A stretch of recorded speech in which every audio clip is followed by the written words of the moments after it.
గత కొద్ది రోజులుగా రాయచోటిలో నెలకొన్న పరిస్థితులకి ఒక మార్వాడి షాప్ అతని విషయంలో జరుగుతున్న కొన్ని విషయాలపైన ఒక వివరణ ఇవ్వడానికి ఈ పాత్రికేయ సమావేశం నిర్వహించడం జరిగింది.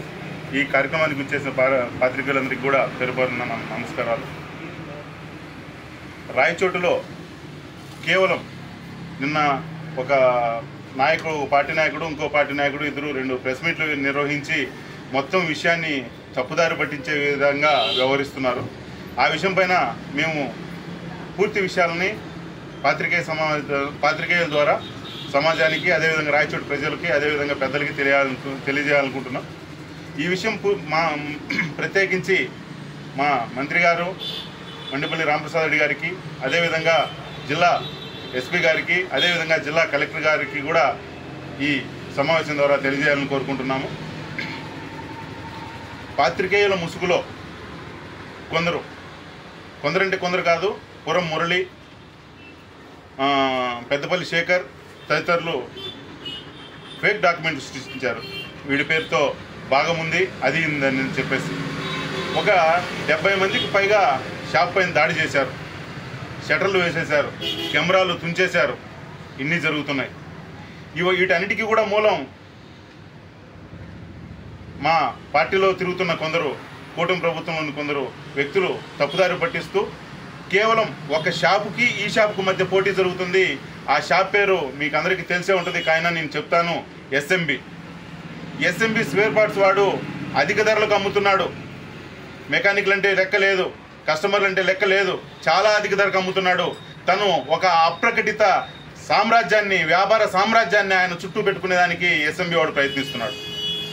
ఈ ప్రయత్నంలో మాకు కూటమి ప్రభుత్వంలో భాగస్వామ్యంలో అయిన టీడీపీకి, బీజేపీకి కూడా వాడి ప్రేరేపిత మనుషుల ద్వారా మా పైన బురద జల్లే ప్రయత్నం చేస్తున్నాడు. పోలీస్ స్టేషన్లో గతంలో మురళి అనే వ్యక్తి ఆధ్వర్యంలో ఇతను ఇచ్చిన కంప్లైంట్ ఆధారంగా చేసుకుని అందులో సంతకాలు ఈ మురళి అనే అతను ఫోర్జరీ చేసి ఒక ఫేక్ డాక్యుమెంట్ క్రియేట్ చేశాడు. ఈ షాప్ పైన భాగస్వామ్యం ఉందని తీసుకొని అది మళ్ళీ ఇంకొక ఆయనకు అమ్మాడు. ఆయన వచ్చేసాడు. షాప్లో భాగస్వామ్యం కోరిన వాడు ఎవరు కూడా దాడికి రారు. దాడి చేసి కెమెరాలు, హార్డ్ డిస్కులు తొలగించి వాటిని పట్టుకొని పోయి నిన్న పెద్దపల్లి శేఖర్ అనే వ్యక్తి, ఆ ముఠాకి నాయకత్వం వహించిన పెద్దపల్లి శేఖర్ అనే వ్యక్తి ఏమంటాడయ్యా అంటే నా పైన విమర్శలు చేసే ప్రయత్నం చేస్తున్నాడు. ఆయన అంటే ఏందనేది ఈ పెద్దపల్లి శేఖర్ గురించి అందరికీ తెలుసు, మీకు అందరికీ తెలిసిందే, ప్రత్యేకంగా చెప్పనవసరం లేదు. రాజ్యాంగం భారతదేశంలో డాక్టర్ బిఆర్ అంబేద్కర్ గారు గొప్ప లక్ష్యంతో రాసిన రాజ్యాంగాన్ని ఇలాంటి కొందరు తప్పుగా వ్యవహరిస్తూ, దుర్వినియోగపరుస్తూ సమాజాన్ని భయప్రాంతులకు గురి చేస్తున్నారు. వ్యాపారం కోరుకునేవాడు వచ్చి వ్యాపారం కోరుకొని అయ్యా నాకు భాగం ఉంది కదా ఏం చేయాలని పోలీస్ స్టేషన్కో ఇంకోదానికో పోతారు, కానీ దాడి చేయరు. షాప్ పైన దాడి చేశారు. షాపు అద్దెకిచ్చిన వారిపైన కూడా వాళ్ళు దాడి చేశారు. మళ్ళా పోయి పోలీస్ స్టేషన్లోకి వెళ్ళి ఒక తప్పుడు కేసు కూడా పెట్టారు. 24 గంటలు పోలీస్ స్టేషన్లో కూర్చుని పోలీసు వారిని తప్పుదారి పట్టిస్తున్నాడు ఈ మురళి అనే వ్యక్తి, అతని మిత్ర బృందం. రిపోర్టర్లు అందరూ చాలా మంది పాత్రికేయ మిత్రులు ఉన్నారు, నాకు చాలా మందితో సుపరిచయాలు ఉన్నాయి. వీళ్ళెవరూ కూడా ఆ విధంగా వ్యవహరించే వాళ్ళు లేరు. ఆయన ఆడ కూర్చొని వ్యాపారాలు చేస్తున్నాడా ఇంకోటి చేస్తున్నాడా మనకు తెలియదు. పోలీసులను తప్పుదారి పట్టించారు, టీడీపీ పార్టీలోని పెద్దల్ని తప్పుదారి పట్టించారు. ఇలా తప్పుదారి పట్టిస్తూ ఎస్ఎంబి అనే ఒక షాపు యొక్క వాడిని కొమ్ము కాస్తూ ఈ మార్వాడి అతన్ని ఇక్కడ లేకుండా చేసే ప్రయత్నం చేస్తున్నారు. ఈ ఎస్ఎంబి అనేవాడు ఏకపక్షంగా వ్యవహరిస్తున్నాడు. ఒక సిండికేట్ అప్పటికప్పుడే ఏర్పాటు చేశారు. అందరినీ మభ్యపెట్టి వాడి స్వలాభం కోసం జనాలందరి మీద భుజాలపైన కన్ను పెట్టి వీడిని పేల్చే ప్రయత్నం చేస్తున్నాడు. చాలా సొసైటీలు ఉన్నాయి. నరేంద్ర మోదీ గారి పాలనలోనూ, అదేవిధంగా చంద్రబాబు నాయుడు గారి పాలనలోనూ ప్రజలందరికీ కూడా మంచి అవసరాలు తీరాలంటే ఖర్చులు తగ్గించేదానికి ప్రయత్నం చేస్తున్నారు. ఇప్పట్లోనే మనం చూసాం, ట్యాక్సులు తగ్గించింది కూడా చూసాం. వీడు రేటుకు తక్కువ అమ్ముతున్నాడు, వాడు మాత్రం ఎక్కువ అమ్ముతున్నాడు. లాభం మొత్తం ఆయనకే కావాలి, ప్రజలు ఎవరికి కూడా మేలు జరగకూడదనే ఒక ఉద్దేశంతో అతను ఈ విధంగా వ్యవహరిస్తున్నాడు. నేనైతే ఆలోచిస్తున్నా వ్యాపారస్తులు మాత్రమే కాదు, ప్రజలందరికీ కూడా నాణ్యమైన సరుకు తక్కువ ధరకు దొరకాలనే ఒక ఉద్దేశంతో ఇతను వచ్చి సాయం కోరగా మేము అతను ఇది చేస్తున్నాం. ఎక్కడెక్కడి నుంచి వచ్చి ఉపాధి పొందుతున్నారు రాయచోట్లో వాళ్ళందరికీ లేని అభ్యంతరం ఈ మార్వాడికి మాత్రమే వచ్చింది. మార్వాడి షాపు ఒక్కటే, వేరే ఏ షాపు కాదు. అందులోని ఈ షాపు 2 వీలర్కి సంబంధించిన స్పేర్ పార్ట్ షాపు ఇది ఒకటే ఉంది, వేరే ఏం లేవు. వేరే షాపులు చాలా ఉన్నాయి. పక్కన శరవణన్ వచ్చింది, ఆ పక్క ట్రెండ్స్ వచ్చింది, ఆ పక్క మోర్ వచ్చింది. వీళ్ళందరూ రాష్ట్రేతర షాపులే. కానీ ఈ షాప్ మాత్రమే, ఎందుకంటే ఈ షాప్ మాత్రం ఉండకూడదు. ఎందుకంటే ఏక వ్యక్తి, దీనిలో చాలా ప్రయత్నాలు జరుగుతున్నాయి. పార్టీల మీద మబ్బేయడానికి, మా మధ్య విభేదాలు సృష్టించడానికి కూడా ఎస్ఎంబీ వాడు కుట్రలు పన్ని ఈ పెద్దపల్లి శేఖరు, అదేవిధంగా నిన్న ఎవరో నాయకుడు మాట్లాడారంట, అటువంటి వాళ్ళను ముందుకు తోసి మభ్యపెట్టి ఇబ్బంది పెట్టే ప్రయత్నం చేస్తున్నారు. గతంలో అతను అసోసియేషన్ మీటింగ్లో మాట్లాడిన మాటలు ఏ విధంగా ఉన్నాయంటే, నేను లక్షలైనా ఖర్చు పెడతాను, ఎంతైనా ఖర్చు పెడతాను, ఎవడికి ఎంత పాడేస్తే వాడు నా మాట వింటాడు, అటువంటిప్పుడు వాడిని నేను ఎందుకు ఇస్తాననే విధంగా మాట్లాడిన మాటలు కూడా మా దృష్టికి వచ్చాయి. ఈ ఎస్ఎంబీ అనేవాడి అకృత్యాలకి కారణంగా వీడికి అన్యాయం జరగకూడదని కోరుకుంటున్నాం. ఈ అబ్బాయికి న్యాయం చేయాలని, ఈ షాపులో ఎవరికి ఎటువంటి భాగము లేదని, ఈ షాపు కేవలం మాకు మాత్రమే సంబంధించిందని మాత్రమే ఈ సందర్భంగా పాత్రికేయ మిత్రులకు విన్నవించుకుంటున్నాం. చాలా ఇబ్బందులు గురి చేస్తున్న సమయంలో ఈ మురళి అనే వ్యక్తిని, ఇతనికి నేను సపోర్ట్ చేస్తానని చెప్పి చాలా భోంచేసేసాడు. భోంచేసిన తర్వాత అది సరిపోకపోగా ఇంకా అధికంగా కోరి వాళ్ళని మళ్ళీ 30 మందిని తీసుకొచ్చి షాపు బోర్డు మూసేసి షాప్ బోర్డు దించేసి వెళ్ళాడు. అప్పుడు కూడా ఇతను మా సహాయం అర్థించడంతో మేము మా మిత్రులు అందరం వచ్చి ఇక్కడ నిలబడడంతో ఆ ప్రయత్నం ఆగింది. దాని తర్వాత ఏం చేశారంటే ప్రభుత్వాలపైన ఒత్తిడి తెచ్చి ప్రభుత్వ అధికారులని ఇక్కడికి రైడ్కి పంపించారు. అది లేదు ఇది లేదని. దాని తర్వాత ఫైన్లు కట్టాం. అది కూడా ఉద్దేశపూర్వకంగా కాదు.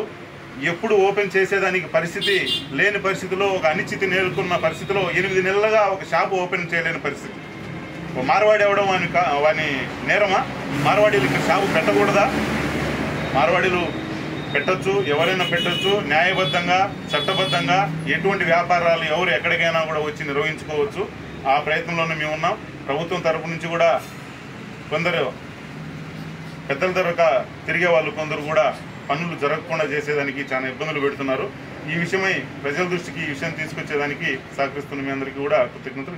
ఈ షాపుకు పార్టీలకి ఏం సంబంధం ఉంది అసలు అర్థం కావట్లేదు. నేను అనుకుంటే ఒక పార్టీ వాళ్ళు మాట్లాడతారు, ఈ రోజు మీరు మాట్లాడుతున్నారు. అంటే ఈ వ్యాపార సముదాయానికి సంబంధించి ఈ పార్టీలు ఎందుకు ఇన్వాల్వ్ అవుతుంది? మెయిన్ పార్టీలు ఎందుకు వస్తున్నాయంటే సోదరా, మేము సపోర్ట్ చేస్తున్నామనే ఒకే ఒక ఉద్దేశంతో, వీడిని తొలగించాలనే ఒక ఉద్దేశంతో, ఎస్ఎంబీ వాడి ప్రోత్బలంతో మురళి అనే వ్యక్తి పోలీస్ స్టేషన్లో ఏదైతే కంప్లైంట్ ఇచ్చున్నారో గతంలో, దాన్ని ఆధారంగా చేసుకుని ఏదైతే చేశారో దాన్ని ఎంఆర్పిఎస్ అని చెప్పుకుంటున్న ఒక నేత, ఒక మీడియాను అడ్డపెట్టుకుని పెద్దపల్లి శేఖర్ అనే వ్యక్తి ఒక 70 మందిని ఇక్కడికి మాపుగా వచ్చి ఇది చేశారు. మేము దాన్ని అడ్డుకున్నాం. దాన్ని మీడియాకు కళ్ళు ఎక్కువ. అది మీ అందరికీ తెలుసు. ఒకరికొకరు కనిపిస్తూనే ఉంటుంది. అది సాక్షిలో వార్త వచ్చింది. 24 గంటలు కార్యాలయం ఆఫీస్ దగ్గర, టీడీపీ ఆఫీస్ దగ్గర, మా సోదరుల ఆఫీస్ దగ్గర మేము ఇది టీడీపీకి కానీ బీజేపీకి కానీ ఆపాదించడం లేదు. అక్కడ చుట్టూ తిరుగుతున్న ఈ పెద్దపల్లి శేఖర్ అనే వ్యక్తి నా పైన బురద చల్లుతూ, నేను వైసీపీ కోవట్టుగా పేర్కొంటూ, అయ్యా మీరు ఎంత పోరాడో లేదో నాకు తెలియదు, శ్రీకాంత్ రెడ్డితో పోరాడింది నేను ఒక్కడనే, గతంలో మీరు అందరూ కూడా నిమ్మకు నీరెత్తినట్టు మీరు ఆయన పక్కన ఉండేవాళ్ళు, మాకందరికీ తెలుసు. కాలేజీ ఉద్యమం అయితేనేమి, అదేవిధంగా లక్కిడిపల్లిలో సమస్యలు అయితేనేమి, ప్రతి ఒక్కటి కూడా ఆయనకు నేను సమస్యలపైన పోరాడితే నన్ను ఇబ్బంది పెట్టింది శ్రీకాంత్ రెడ్డి గారే. పోలీస్ స్టేషన్లో పెడితేనో లేకుంటే ఒక దగ్గర ఉంచితేనో అందరికీ వచ్చేస్తారనే ఉద్దేశంతో పోలీసు వాహనాలు ఎక్కించుకుని ఊరూరులో తిప్పింది శ్రీకాంత్ రెడ్డి గారి ఆధ్వర్యంలోనే. ఇటువంటి చాలా ఉన్నాయి. ఈ సందర్భంగా ఈ శేఖర్ అనే వ్యక్తి కూడా నేను తెలియజేస్తున్నాను. ఇంకో విషయం ఏంటంటే, రాయచోటి ఒక డిఫరెంట్ సెక్టార్గా మారిపోతుంది. ఒక బయటంతా వేరే ఉంది, రాయచోటి అంతా వేరే ఉంది. ఈ పరిస్థితులకి మేము ఖచ్చితంగా అడ్డుపడి అందరూ కూడా ఇక్కడ శాంతి సౌకర్యాలతో సుఖ సంతోషాలతో వ్యాపారాలు నిర్వహించుకునేందుకు మేము ఆహ్వానం ఇస్తున్నాం. ఎందుకంటే 10 మంది వ్యాపారాలు వస్తేనే రాయచోటి కూడా అభివృద్ధి చెందేదానికి అవకాశం ఉంది. లేదంటే మన ఇద్దరమో మన ముగ్గురమో నీకిద్దరు మాకిద్దరు అన్నట్టుగా ఉంటే కుదరదు. ప్రతి ఊరు కూడా చట్టబద్ధంగా న్యాయబద్ధంగా వచ్చి వ్యాపారాలు చేసుకుని 10 మంది జనాలు పెరిగితేనే కూడా రాయచోటి అభివృద్ధి చెందుతుందని ఈ సందర్భంగా తెలియజేస్తున్నాం. మీరు ఏదో చేసుకుంటారు వ్యాపారము, మీరు ఇవ్వాల్సిన అవకాశం ఎందుకు వచ్చింది? మురళి అనే అతను మీకు వచ్చిన రికార్డ్ అయిందా? మీకు వచ్చిన రికార్డ్ అయింది. ఓకే. ఎందుకు మురళి ఎవరెవరి పేర్లో చెప్పి ఇక్కడి నుంచి డబ్బులు తీసుకెళ్ళాడు?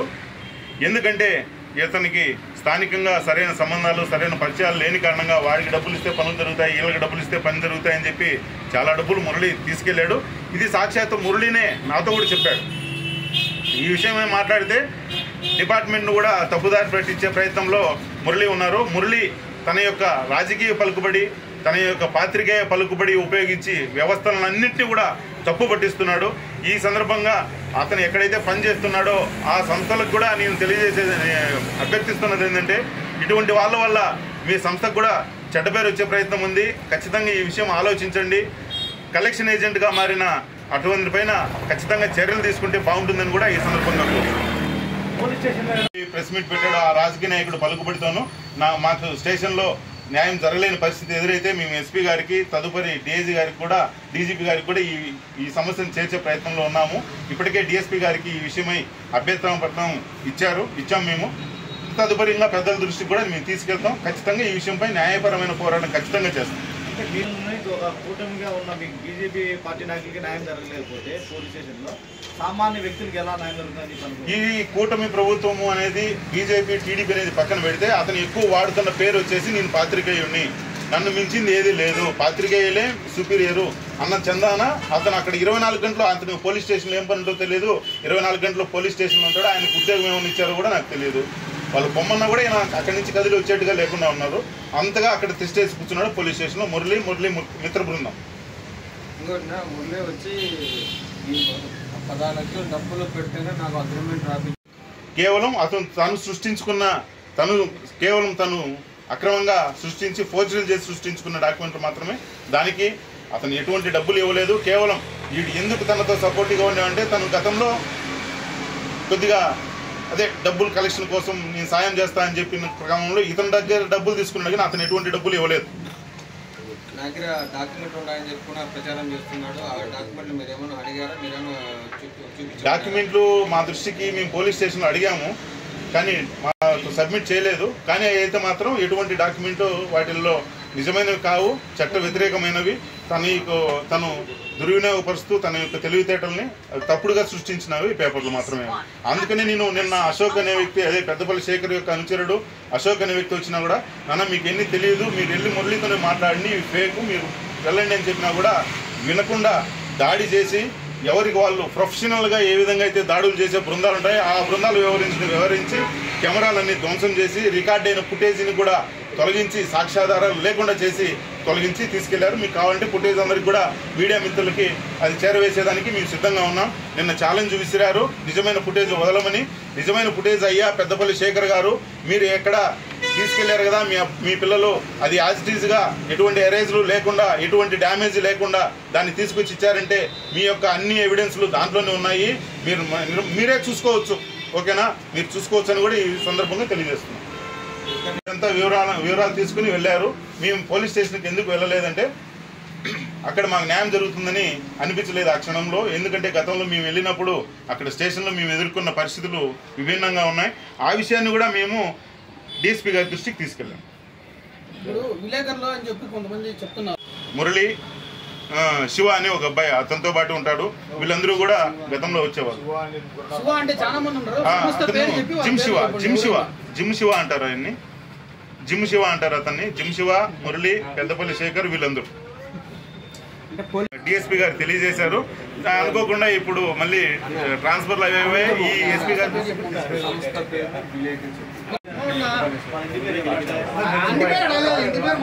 ఫాస్ట్ న్యూస్ యూట్యూబ్ ఛానల్, అదేవిధంగా సివిఆర్ న్యూస్ పురం మురళీమోహన్, అదేవిధంగా స్వతంత్ర టీవీలో శివ.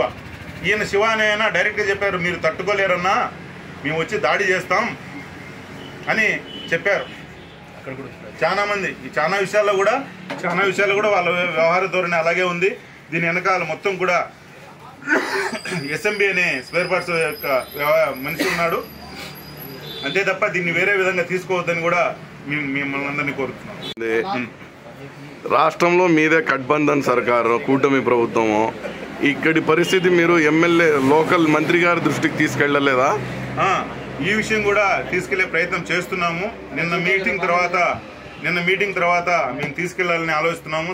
మంత్రి గారు బయట ఉన్నారు. అదేవిధంగా ఆయనకు కానీ ఆయన సోదరులకు కానీ ఈ విషయం తెలియజేసే ప్రయత్నం చేస్తాము. ఇప్పటికే వారిని కూడా తప్పుదారి పట్టించే ప్రయత్నము ఈ పాత్రికేయ బృందము అదేవిధంగా ఎస్ఎంబి వాడు చేసి ఉన్నారు. అది కూడా మా దృష్టికి వచ్చింది. పూర్తిగా కూడా మేము అన్న వాళ్ళతో మాట్లాడే ప్రయత్నం చేస్తాం. పార్టీ అనుచరులే కాదనడం లేదు. ప్రతి ఒక్కటి కూడా ఆయనకే చెప్పి జరుగుతున్నాయని అనుకోవట్లేదు. ఆయన పనుల ఒత్తిడి రీత్యా సంతోషకరమైన విషయం ఏంటంటే మొట్టమొదటిసారి మన ప్రాంతం నుంచి ఎమ్మెల్యేగా ఎన్నికయ్యి మంత్రిగా బాధ్యతలు చేపట్టడం మనకందరికీ సంతోషదాయకం. ఆ పనుల ఒత్తిడిలో ఆయన ఉండడం వల్ల ఇటువంటి చిన్న చిన్న విషయాలని ఆయన దృష్టికి వెళ్తున్నాయని నేను అనుకోవట్లేదు.